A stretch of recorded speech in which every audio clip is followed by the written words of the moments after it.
Guys, someone's getting knocked out.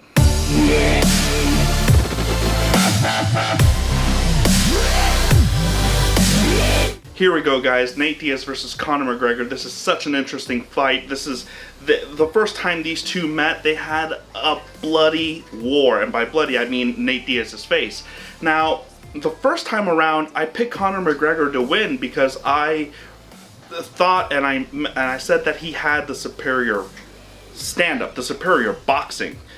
And even though I still hold that to be true, I did not expect Nate Diaz to come in 11 days notice and pretty much put a beat down on Conor McGregor in the second round. Now, I knew that Nate Diaz was durable. I wasn't concerned so much about that because every time Conor McGregor hit a guy, he would rock them or finish them. And I thought it was only a matter of time before Nate Diaz felt the sting of those punches and he'll just give out, especially 11 days notice in.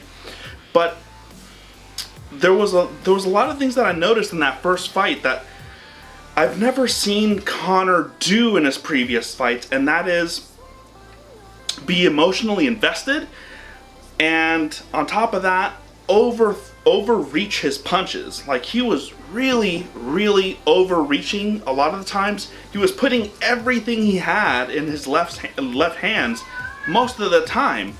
And as you can tell, by the time the first round ended, he was already fucking winded. He was just not 100% like how he usually is in his other fights in the second round. He was way tired.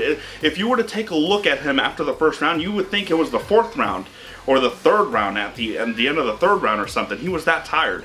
Now, there's so many things that are changing in this fight, and McGregor or Nate Diaz, either one of them could easily win this fight. Easily. No doubt about it. I never doubted Nate Diaz's ability nor skill. I just ended up picking McGregor the other time because of the 11 days notice. And just like a lot of professional fighters also chose Conor McGregor. Nowadays, for this rematch, like 95% of the professional fighters are picking Nate Diaz to win over McGregor. Is that a safe bet? Yes. Yes and no. Now, here's what I mean. Now, this time around, for sure, Nate Diaz has a full training camp. He is not. I've never seen Nate Diaz tire. Like, I've never seen him so tired that he can't lift his arms up to guard himself. I've never encountered that, nor Nick Diaz for that matter. But I've never seen I haven't seen a lot of footage when it comes to McGregor past the second round, other than the fight that he had with Max Holloway, which ended in the third round by split decision, I think. So, here's the thing. A lot of people that I talk to say Nate Diaz is going to win because he has a full training camp now, and that is for sure like a guaranteed victory. But you know what? If you look at this fight objectively, if you look at that first round, Nate Diaz was genuinely getting outstruck, outskilled on the feet. He really was. Just for the Nate Diaz fans out there, I'm one of them. But you got to look at this objectively. He was getting whooped on in the first round on the feet. The only thing that changed in the second round is McGregor got a little bit tired, but the thing that did it was Nate Diaz landed that big left straight, and that rocked and clocked McGregor, like, for the first time ever, I think, in his professional career that he's been rocked. And honestly, everything after that punch dominoed, like, it had a domino effect over everything after that. McGregor kept, getting punched, pummeled. He had a small little window where he came back after he got rocked, but nonetheless, he kept getting rocked. And if it wasn't for him getting rocked, and let me put it this way, he was already tired going into the second round. He didn't have the physical, the gas tank to be able to recover from that perfectly placed and perfectly timed left hand from Nate Diaz. He just couldn't, he didn't have it in him. He couldn't recover. And because of that, he kept getting pummeled, and because of that, he shot in for a takedown. A sloppy one at best. A sloppy ass takedown. And that's where it was the beginning of the end. Nate Diaz submitted the shit out of him. He got superior positions the entire time in the second round. And that's all she wrote. Now, what do I think is going to happen in the second fight? First of all, I'm a Conor McGregor fan. I like his swag, his ability to communicate and talk and trash, but most importantly, his ability to back things up, for the most part. Now, here are the improvements that Nate Diaz is going to bring into the Conor McGregor fight this time. He has a full training camp. That's huge. Big time. Secondly, he's officially preparing for a Conor McGregor. Now, it's not too much of a stretch for Nate Diaz to fight someone like a Conor McGregor, because think about it. If you're Nate Diaz's coach and you want to have someone that you want to spar with actively that's a southpaw and that talks trash to you the entire time, who would you get? None other than his fucking older brother, Nick Diaz, who's like the fucking master at trash talking and just beating your face off. Now, that's why I think Nate Diaz's skills won't be improved that much. His cardio for sure, hands down. But he's not going to learn like all of a sudden like 2-3 new techniques that he's going to master. There's no way. The only thing that will improve is now he'll get sparring. His reaction times, it will be a little bit sharper.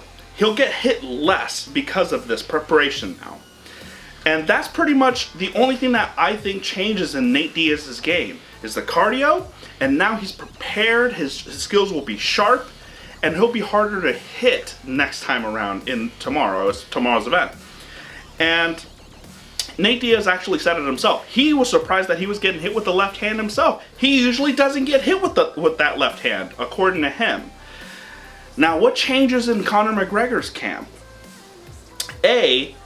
McGregor, as much as you like to say that Nate Diaz had 11 days notice and he wasn't prepared for Conor McGregor, the same can be said for Conor McGregor. Conor McGregor was not preparing to fight Nate Diaz, another southpaw, a taller person, a longer person, a heavier person. He was not prepared for that. He was preparing for Dos Anjos. And Dos Anjos, I would almost say they're almost like, as far as weight's concerned, they're pretty much equal there. Now, what else changes in Conor McGregor's camp this time around? Apparently, Conor McGregor only had he would train once a day. He'd wake up late. He would train sometimes 8 hours a day, according to him. But this time around, he's working specifically to go all 5 rounds. He knows Nate Diaz is not going to be out of there in 1 or 2 punches. He can take those shots. And out of shape Nate, not in fight shape Nate Diaz, can take the best of Conor McGregor's shots. He now knows, listen, he's now in shape. He's going to be able to take those shots plus more. So what do I got to do? I got to structure everything, bring everything, game plan it pretty much.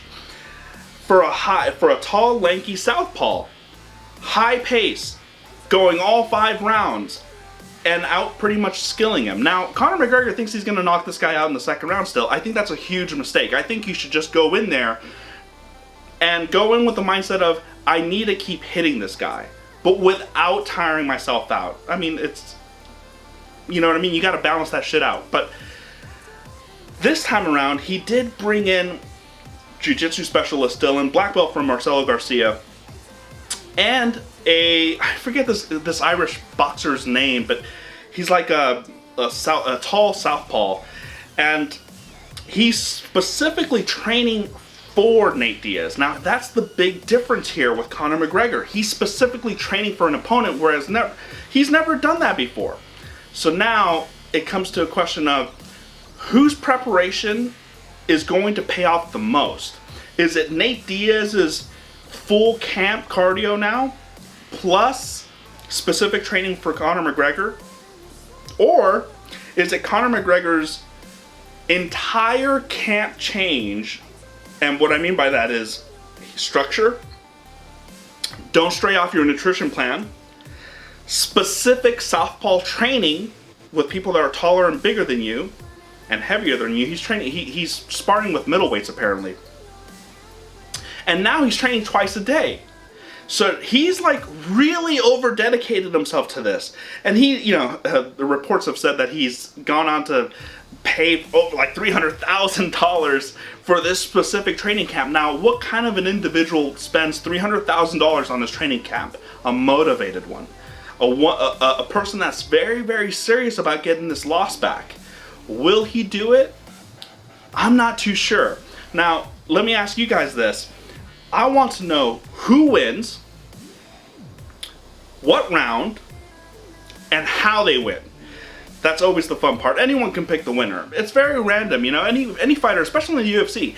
I've seen many fights that were one-sided and then all of a sudden, boom, it just, the other guy wins. Matt Serra, GSP. That's one for you. Pat Barry versus Czech Congo. I mean, the list goes on and on. So here's the thing. Who wins? How? What round?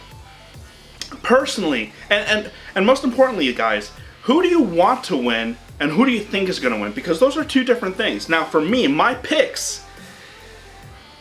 for this fight is I'm going to have to stick with Conor McGregor. I think he wins by 3rd round TKO or KO. Now, that is, most of you guys are saying, this guy is fuck nuts crazy. And I can't argue that. It's pretty crazy to say that Conor McGregor is going to win by knockout or TKO in the 3rd round. Considering that Nate Diaz has never been knocked out or TKO'd in a fight before, except with Josh Thompson. That's a difference. That's, you know, Josh Thompson's an incredible fighter, and he caught him with I believe a left high kick. But besides that fight, Nate Diaz has never, ever been TKO'd, or KO'd for that matter. So I highly doubt that McGregor is going to do that. But for some reason, I can't explain it. I think it's going to happen. If he doesn't overthrow his shots, he picks his shots wisely, and he does it repeatedly without getting tired. He's just a man. Conor McGregor can get knocked out, Nate Diaz can get knocked out. Anyone can get knocked out. It's just the question of, is he going to get knocked out? Anyways, my picks, 3rd round, Conor McGregor by TKO. But the smart man will say Nate Diaz wins 4th round, 5th round. Catch you guys later.